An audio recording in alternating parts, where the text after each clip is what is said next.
In this tutorial, we are going to address the basic controls for building Fall Guys maps. At the bottom of the screen, you can see the bubble that says Objects has the up arrow on the D-pad highlighted. We need to choose that in order to choose from our options. We can scroll through our options with the left joystick, but you can also see we have different categories right above these objects. In order to navigate those categories, we need to use our right and left bumpers that are at the top of the controller. So in order to go to the next category of blocks and barriers, I touch the right bumper. The next is moving surfaces, and so on and so forth. To move back the other way, you press the left bumper. In order to choose an object, you have to click A, and controls are going to be different on different gaming controllers, but those shall be provided at the beginning of this video for your reference. So we're going to choose our platform by pressing A, and you can see that the screen shows you the controls as well. This is extremely beneficial. Here I have our platform highlighted, so I can press A to confirm and place it. And then I will use the left joystick to make it bigger and wider.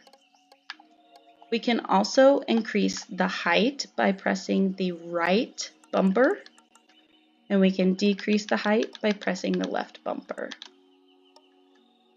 We can press A to confirm and place it there, and then it's giving me another platform, but I don't want that, so I can press B and cancel. In order to choose an object, you just put your cursor over it and it will highlight it. You can see at the right side of the screen that there is an option to change the settings, and you may press that right arrow on the D-pad in order to change those settings. You can see that we have different options to copy, delete, or select objects while we're hovering over them and they're highlighted. This is beneficial especially for the copy, because if you want something the exact same size, you can just press copy, and we have the exact same size and we can place it wherever we want.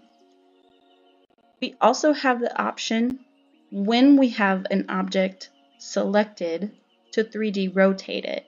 So you can see that the left arrow is highlighted for 3D rotate, so we can press the left arrow on the D-pad, and it gives us a lot of arrows, but it tells us exactly what we need to do and what buttons to press to do it. So the left and the right bumpers will roll it.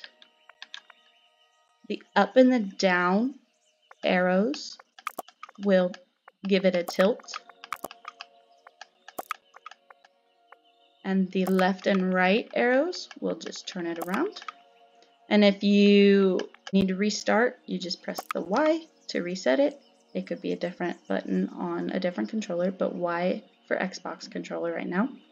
And if you don't want to rotate and you accidentally press that, you can just click B to cancel.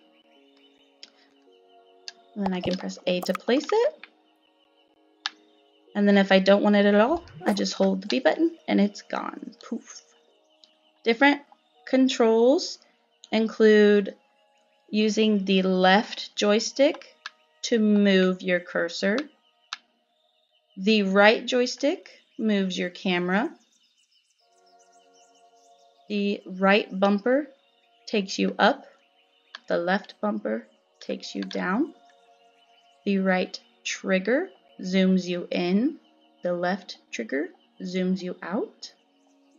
And you can see at the very top of the screen, my menu button on the Xbox controller is the option to play my round to see how everything is going.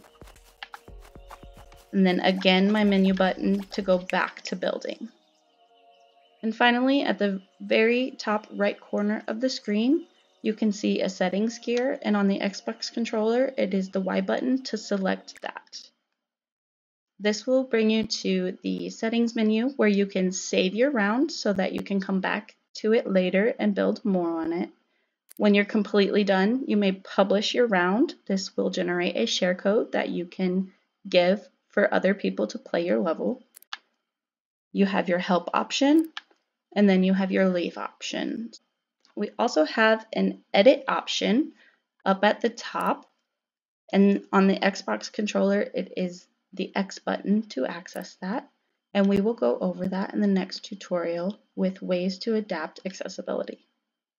Thank you.